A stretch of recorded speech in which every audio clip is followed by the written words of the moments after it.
Hello everyone, I welcome you all to CA Latif's Academy. My name is Masood Farooq and I'm teaching you Indian polity. तो आज हम जो बात कर रहे हैं 73rd कॉन्स्टिट्यूशनल अमेंडमेंट एक्ट 1992 की बात करेंगे। और प्रीवियस लेक्चर में हमने पंचायती राज इंस्टीट्यूशंस के बारे में सब कुछ पढ़ाया है। उसमें हमने इवोल्यूशन देखा है।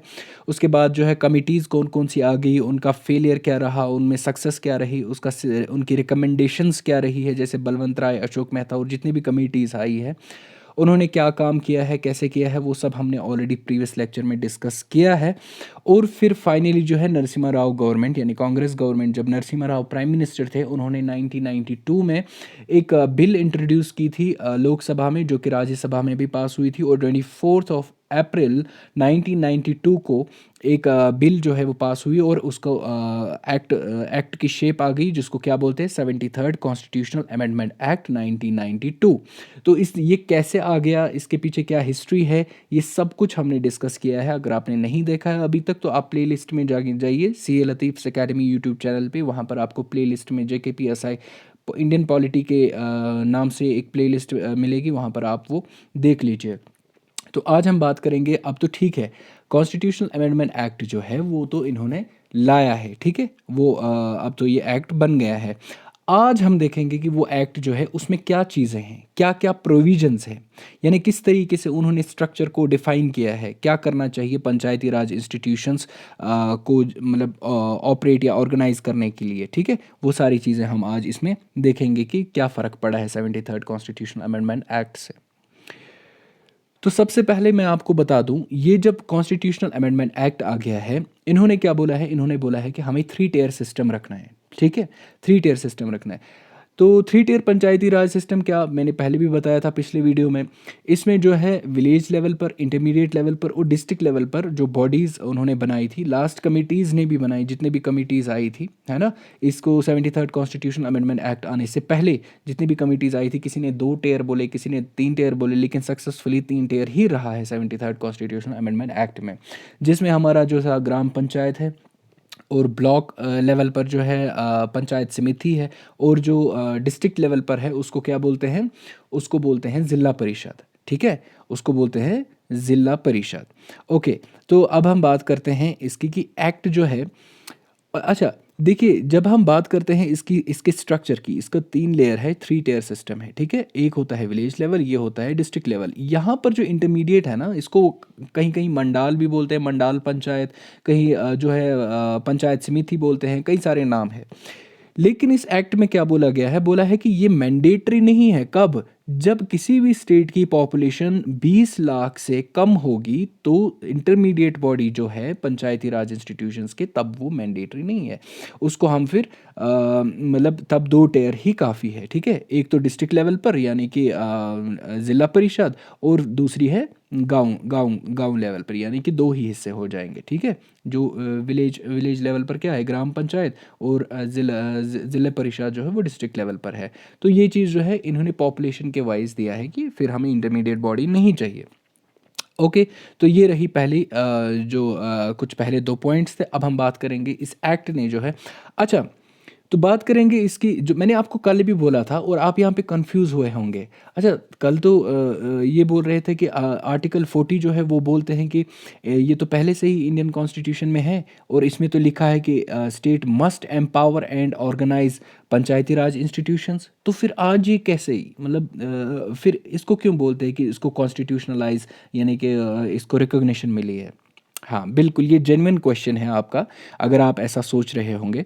देखिए, आर्टिकल 40 जो है ये DPSPs में आता है। DPSPs क्या होता है, directive principles for state policy, ठीक है, directive principles for state policies.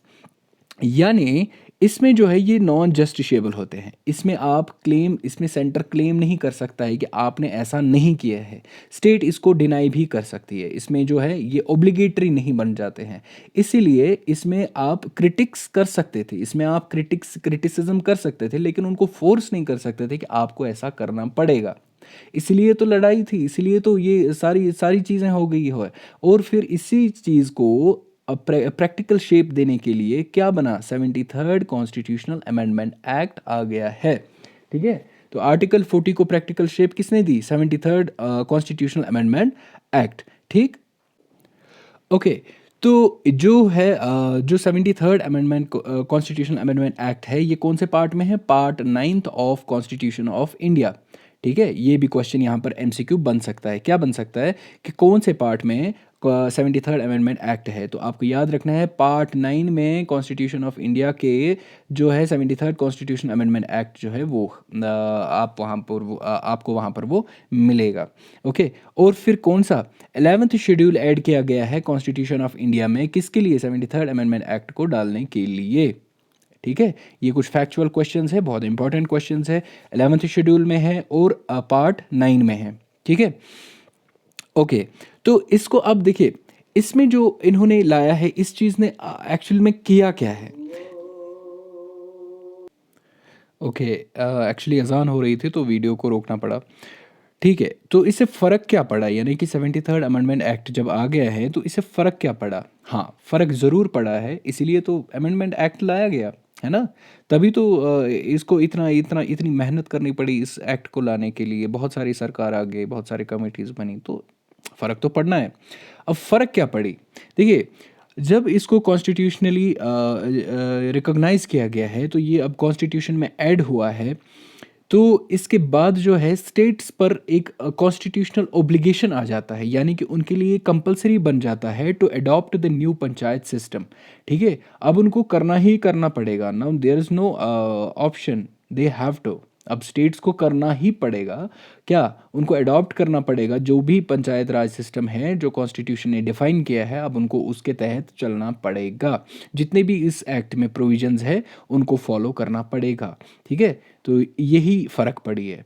अभी तक क्या हो रहा था ना, अभी तक यूनिफॉर्मिटी नहीं थी, यानी किसी जगह ये फॉलो होता था पंचायती राज सिस्टम, किसी जगह नहीं होता था। सेंटर ने इससे पहले जो है एवोल्यूशन में हमने पढ़ा था कि बहुत कोशिशें की थी उन्होंने ग्रास रूट लेवल पर डेमोक्रेसी लाने के लिए, लेकिन सब फेल हो गया। और फिर क्या हो गया, इसको यूनिफॉर्मिटी यानी यूनिफॉर्मली इसको अप्लाई करने के लिए फिर ये 73rd अमेंडमेंट एक्ट आ गया, और इसीलिए जो है हर एक स्टेट को ये ऑब्लिगेशन बन गई है कि यानी कंपलसरी बन गया है कि now they have to follow the Panchayat Raj system, जो भी इसमें हमारे 73rd कॉन्स्टिट्यूशन अमेंडमेंट एक्ट में जितने भी प्रोविजंस थे उनको फॉलो करें। अब इसमें क्या क्या प्रोविजंस थे? देखिए, जनरली जब हम कैटेगराइज करते हैं इसके प्रोविजंस को, जितने भी provisions Indian 73rd constitution amendment act में है, तो वो हम दो कैटेगरीज में डिफाइन करते हैं। एक है कंपलसरी प्रोविजंस और दूसरा है वॉलंटरी प्रोविजंस। नाम से ही आपको पता चल गया होगा कि कंपलसरी प्रोविजंस क्या हो सकते हैं और वॉलंटरी प्रोविजंस क्या हो सकते हैं। कंपलसरी मतलब कि उसमें कोई उसमें स्टेट जो है छेड़खानी नहीं कर सकती, वो जो है वैसा का वैसा ही रहेगा। जैसे उसमें क्या आता है, जैसे उसमें इलेक्शंस आ गए, उसमें उसमें जो है जो मेंबर्स की जो पंचायत के इंस्टीट्यूशंस में जो मेंबर्स आएंगे उनके लिए जो रिजर्वेशंस रखी गई है उसको फॉलो करना पड़ेगा, उसमें वो स्टेट कोई दखल अंदाजी नहीं कर सकती है। अच्छा, ऑर्गेनाइजेशन ऑफ ग्राम सभा, ग्राम सभा क्या होता है ये मैं आपको आगे आने वाली स्लाइड में बता दूंगा, इसकी डेफिनेशन पूरा डिटेल में समझा दूंगा। ठीक है, तो ये सारी चीज़ें जो है ये कंपलसरी प्रोविजंस में आ जाते हैं। और वॉलंटरी प्रोविजंस का मतलब है कि ऑप्शनल प्रोविजंस, यानी कि इसमें यू कैन आप इसमें चेंजेस ला सकते हो। स्टेट कानून जो भी स्टेट लेजिस्लेचर होगा वो इसमें जो है उनके लिए ये ऑप्शनल है। ठीक है, तो इसमें क्या आता है, इसमें डिवोल्यूशन ऑफ पावर्स आता है और टैक्सेस वगैरह। जैसे कि डिवोल्यूशन ऑफ पावर मैं आपको समझा दूं, ये होता है transfer of powers to the lower level. ठीक है, लोअर लेवल को जब आप ट्रांसफ़र पावर करते हो, जैसे कि स्टेट लेजिस्लेटर जो है वो जो है पंचायत बॉडीज़ को पावर देते हैं कि आप जो है टैक्सेस वगैरह वसूल करो, या कुछ कम्युनिटी के जो डेवलपमेंटल या सोशल जस्टिस के बारे में आप जो है प्लान तैयार करो। तो फिर ये सारी चीज़ें जो ये पावर्स जो है वो इसको बोलते हैं डिवोल्यूशन ऑफ पावर्स। ये आता है सारा किस में, वॉलंटरी प्रोविजंस में।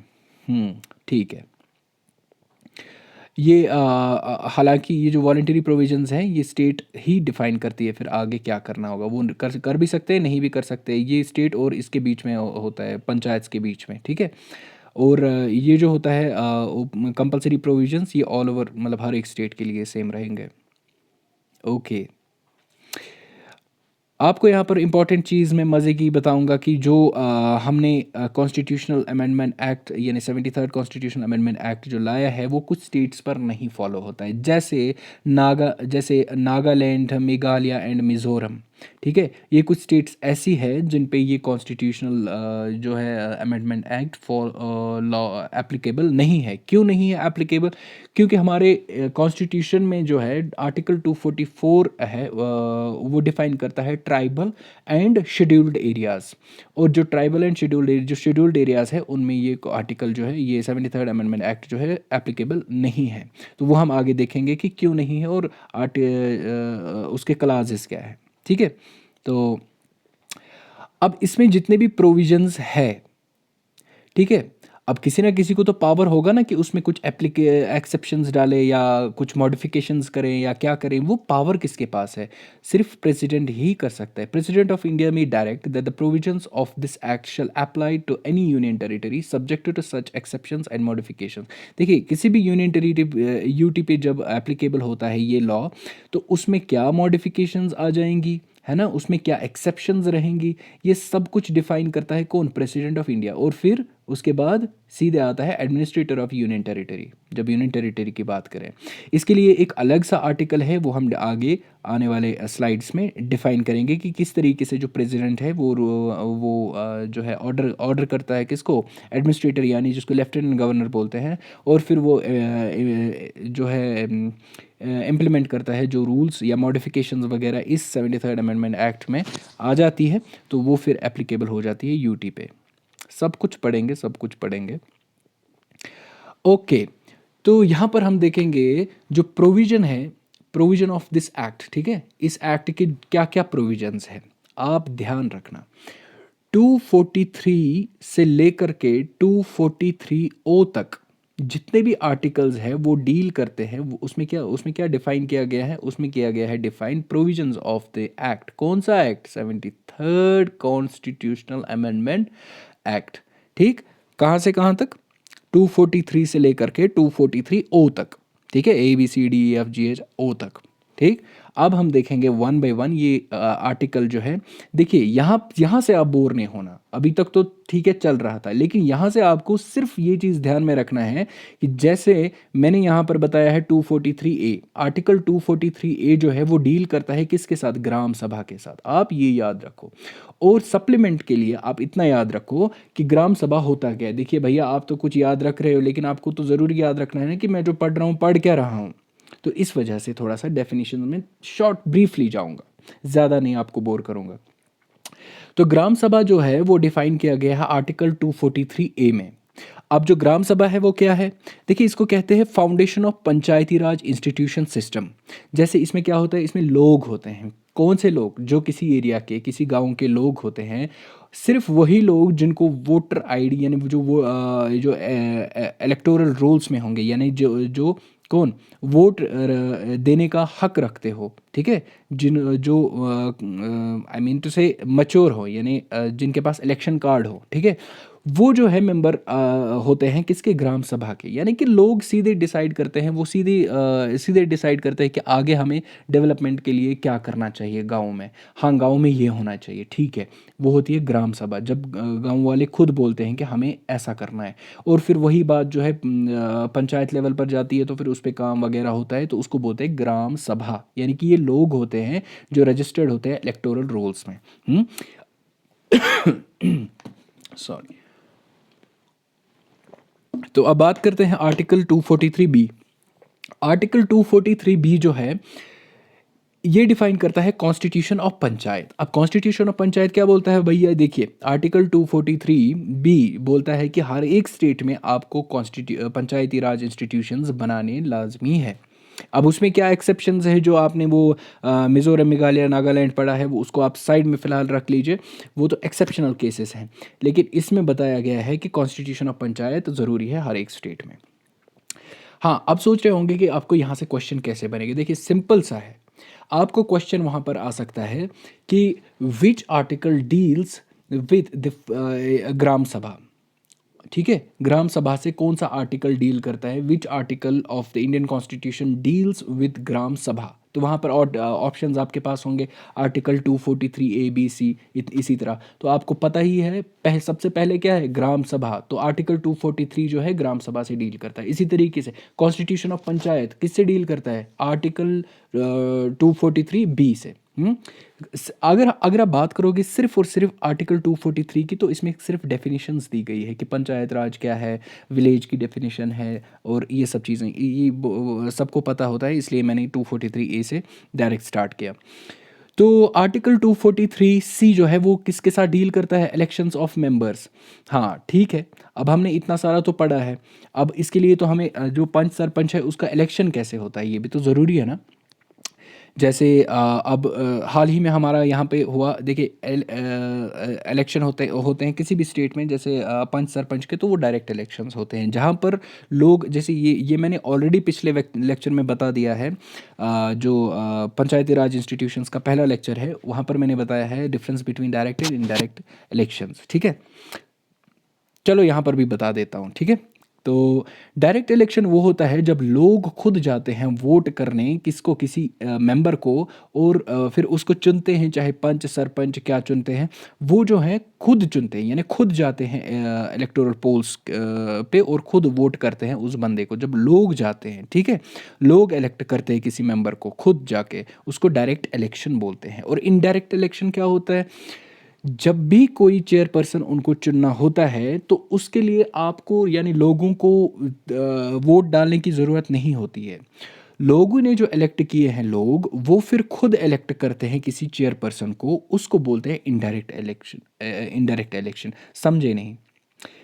अब जो इलेक्टेड पर्सन्स होंगे ना, वही जब अपने मेंबर यानी अपने ग्रुप में से किसी एक बंदे को चेयरपर्सन बनाते हैं, उसी को बोलते हैं इनडायरेक्ट इलेक्शन, क्योंकि उनको आपने चुना है और वो किसी और को चुन रहे हैं, तो उसी को बोलते हैं इनडायरेक्ट इलेक्शन। ओके, समझ गए।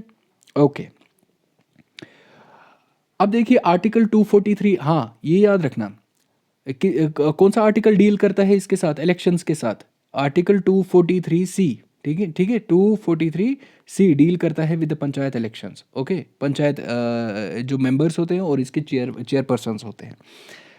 अब रिजर्वेशंस ऑफ पंचायत जो है, अब रिजर्वेशंस, ठीक है, आर्टिकल 243 डी डील करता है किसके साथ, 243 डी करता है डील रिजर्वेशंस के साथ। हाँ, रिजर्वेशंस क्या मतलब, जैसे एससी एसटी के जितने भी रिजर्वेशंस होते हैं उनको अप्रोप्रिएट रेशियो के हिसाब से जो भी इस कॉन्स्टिट्यूशन में जो है उनके लिए सीट्स जो है रिजर्व रहती है, इसी तरीके से उन्होंने क्या बोला है कि 1/3 जितनी भी वैकेंसीज होंगी मेंबर्स की, उसका 1/3 से कम जो है आपको नहीं रखने, यानी आपको 1/3, not less than 1/3 reservations for women.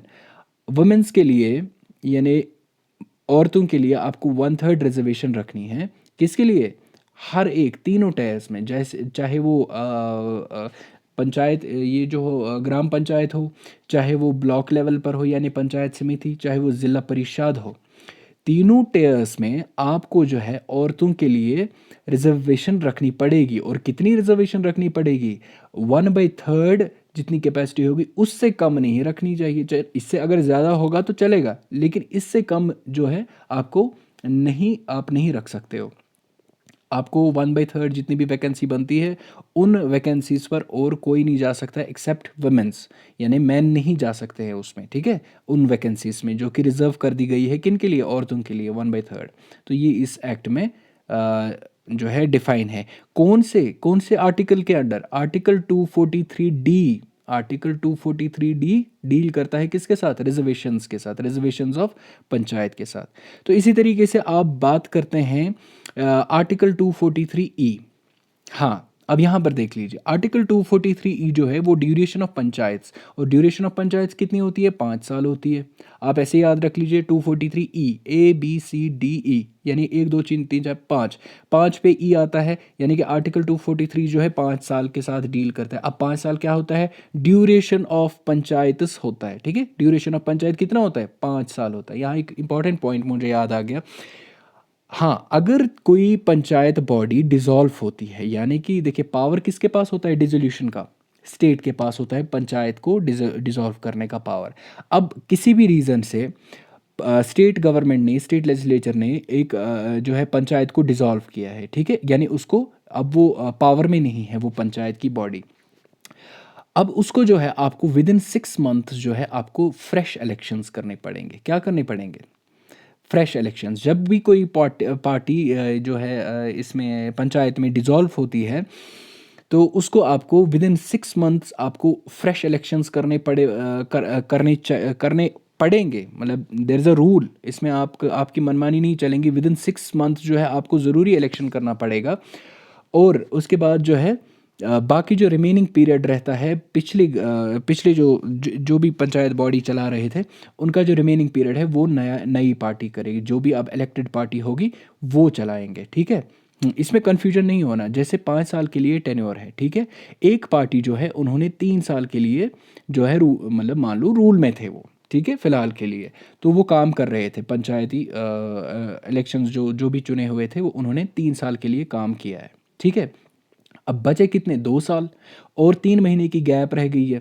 यानी 3 महीने 3 साल और 3 महीने हो गया ना टोटल, क्योंकि ये जो है ये पीरियड ये इलेक्शन करने में हो गया। अब बचा कितना? 3 महीने 3 साल बचे। अब बचे कितने? अब 1 साल और 1 साल और 9 महीने, इतना ही बचा ना कैलकुलेटिव। अब जितना भी था 1 साल और 9 महीने जो है, अब जो है नेक्स्ट बॉडी जो है, जो इलेक्टेड बॉडी होगी इलेक्शन के बाद, वो रूल कर सकती है। इसके आगे नहीं, वो 5 साल के आगे नहीं जा सकते हैं, क्योंकि इसके बाद जो है नया इलेक्शन होगा, ठीक है। उनके लिए जो टाइम पीरियड है, टेन्योर है, वो इतना ही आएगा 1.9। जो इन्होंने कार्यकाल जितने टाइम तक इन्होंने रूल किया, फिर जितना टाइम इलेक्शन में हो गया वो तो हो गया। अब 5 साल को वो माइनस करो, ये वाला पोर्शन जितना भी इन्होंने टाइम बिताया है, और फिर बचा कितना? जितना भी टाइम बचा है उसके लिए जो नया इलेक्शन हो जाएगा वो रूल करेगा। उसके बाद ये यहाँ से पूरा जो 5 साल पुराने इलेक्शन से जब 5 साल कंटिन्यू हो जाएंगे तो फिर और आ जाएगा। यहाँ पर आप कंफ्यूज नहीं होना, ये लोकसभा का इलेक्शन नहीं है कि मतलब कोई भी पार्टी जो है वो डिसॉल्व होती है तो उसके बाद जो है नेक्स्ट पार्टी आती है तो वो अपना टेन्योर बराबर करती है 5 साल। ऐसा पंचायत सिस्टम में नहीं है। तो पंचायत सिस्टम में कुछ डिफरेंट है। समझ आया तो ठीक है, नहीं तो कमेंट सेक्शन में बताना, मैं इस पे आ जाऊँगा। ओके, तो हो गई बात इसकी। अब डिस्क्वालिफिकेशन इतना ज़्यादा बहुत ज़्यादा इंपॉर्टेंट नहीं है, तो इस वजह से जो है इसको रहने देते। चलो बता ही देता हूँ। डिस्क्वालिफिकेशन मतलब कि आप किसी इंसान को डिस्क्वालीफाई नहीं कर सकते हो ऑन द बेसिस ऑफ, अगर वो 21 साल से ज़्यादा है तो आप उसको डिस्क्वालीफाई नहीं कर सकते हो। अगर वो मतलब ग्राम सभा या क्या बोलते हैं उसको, पंचायत में आना चाहता है, तो आप उसको किसी भी तरीके से डिस्क्वालीफाई नहीं करते हो अगर वो क्वालिफिकेशंस जो है मीट करता है। तो उसके बाद आता है powers and functions. Powers and functions जो है आर्टिकल 243 जी, यहाँ पर मिस प्रिंट है। तो आर्टिकल 243 जी जो है वो डिफाइन करता है क्या? पावर्स एंड फंक्शंस, ठीक। पावर्स एंड फंक्शंस में क्या है? देखिए, स्टेट जो है, स्टेट पावर देती है किसको? पंचायत को, कि आप ऐसा करो वैसा करो। और पावर क्या होती है पंचायत बॉडी की? पावर होती है पंचायत बॉडी की कि वो जो है प्लान्स तैयार करें कि हमें क्या करना चाहिए आगे, हमें डेवलपमेंट के लिए क्या क्या कैसे प्लान्स रहेंगे, क्या क्या करना पड़ेगा, और सोशल जस्टिस के लिए उनको क्या करना पड़ेगा। ये सारी चीज़ें जो है ये कौन करता है? ये पावर होता है किसके पास? पंचायत के पास। ये इनकी फंक्शन होती है।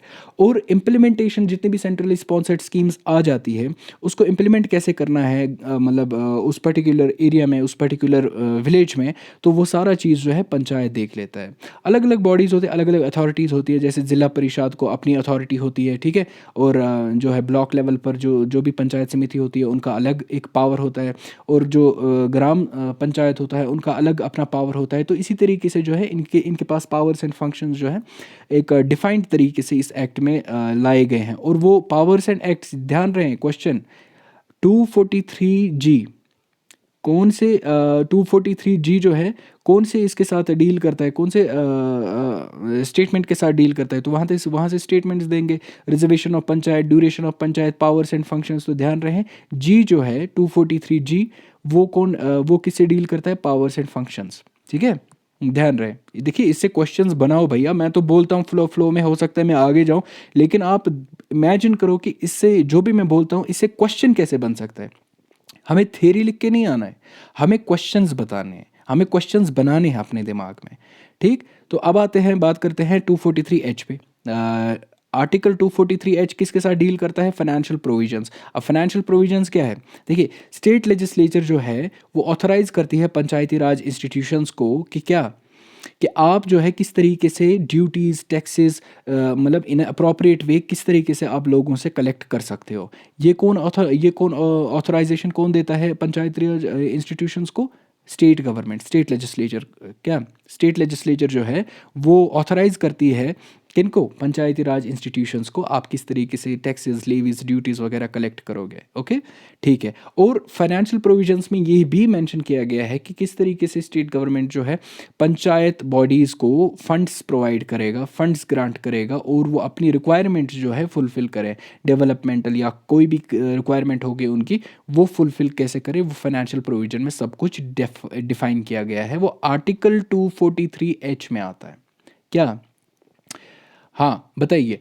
243H आर्टिकल जो है वो डील करता है फाइनेंशियल प्रोविजंस के साथ। Okay, 243H।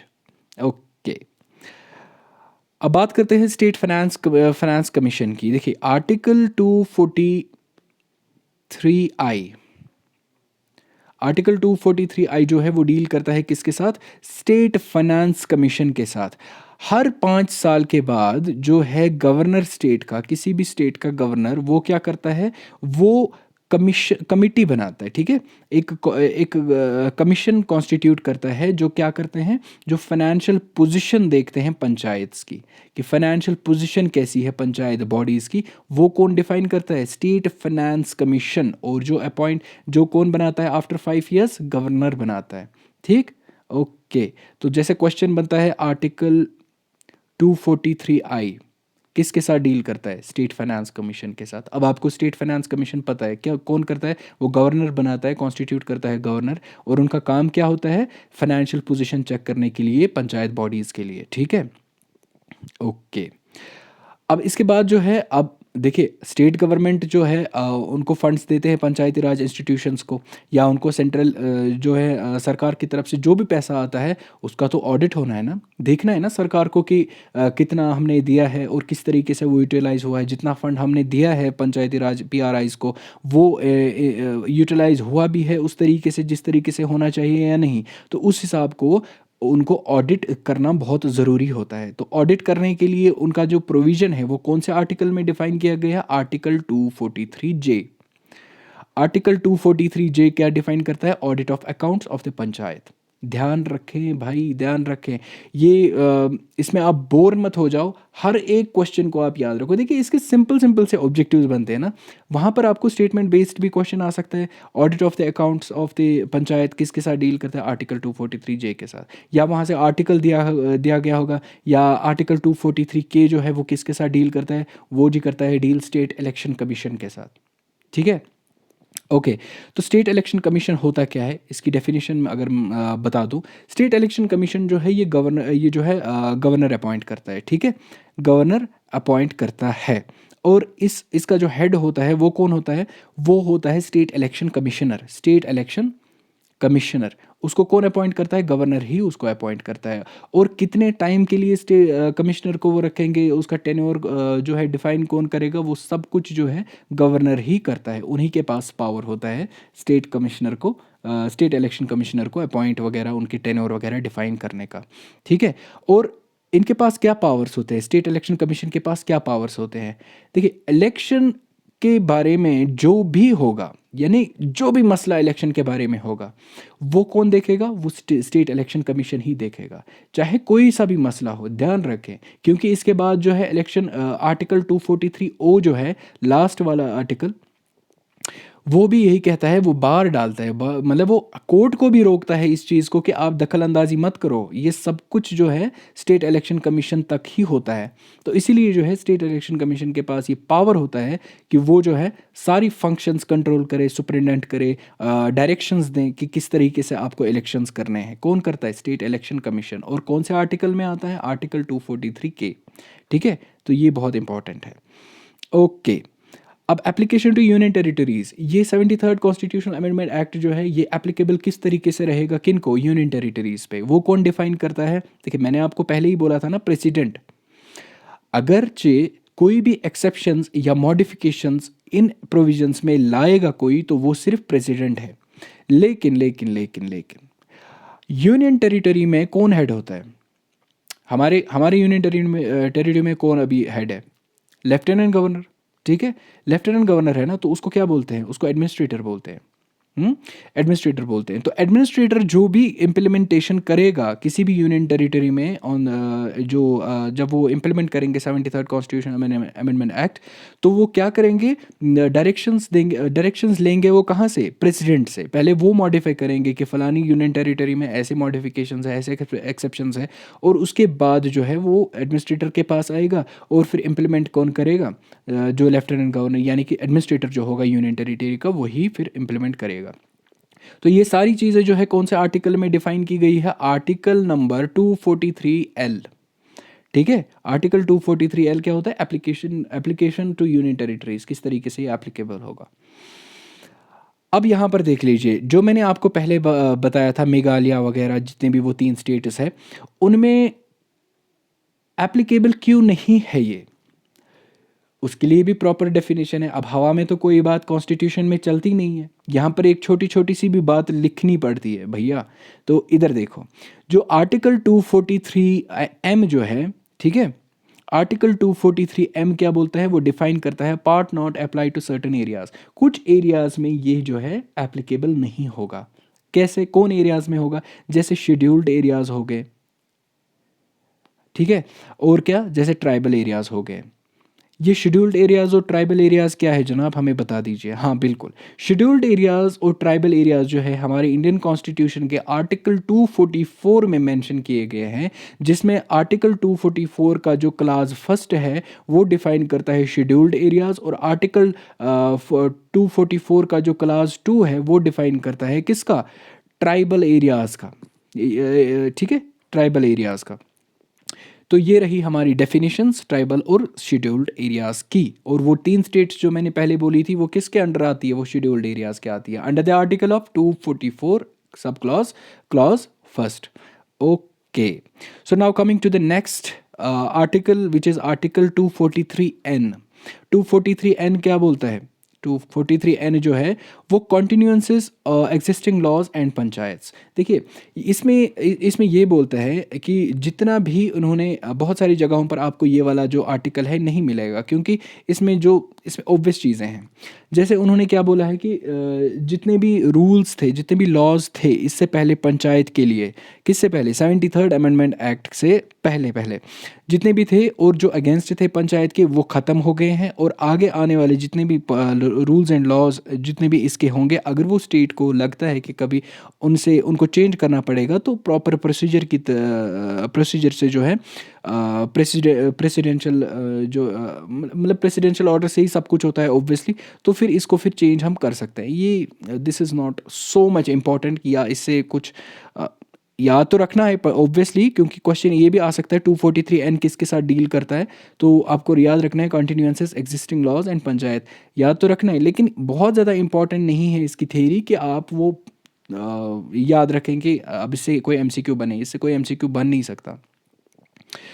ओके, अब लास्ट वाला आर्टिकल है आर्टिकल 243O। ठीक है, अब आर्टिकल 243O जैसे मैंने अभी आपको बताया था कि ये आर्टिकल जो है रोकता है कोर्ट को, कैसे, किस चीज़ से? वो बोलता है कि आप जो है इलेक्टोरल मैटर्स में आप इंटरफेयर ना करें, कृपया करके आप दूर रहें, इलेक्टोरल मैटर्स में आप इंटरफेयर ना करें। वो सारी चीज़ें कौन देखता है? स्टेट इलेक्शन कमीशन देखता है, जो कि आर्टिकल 243 में डिफाइन किया गया है।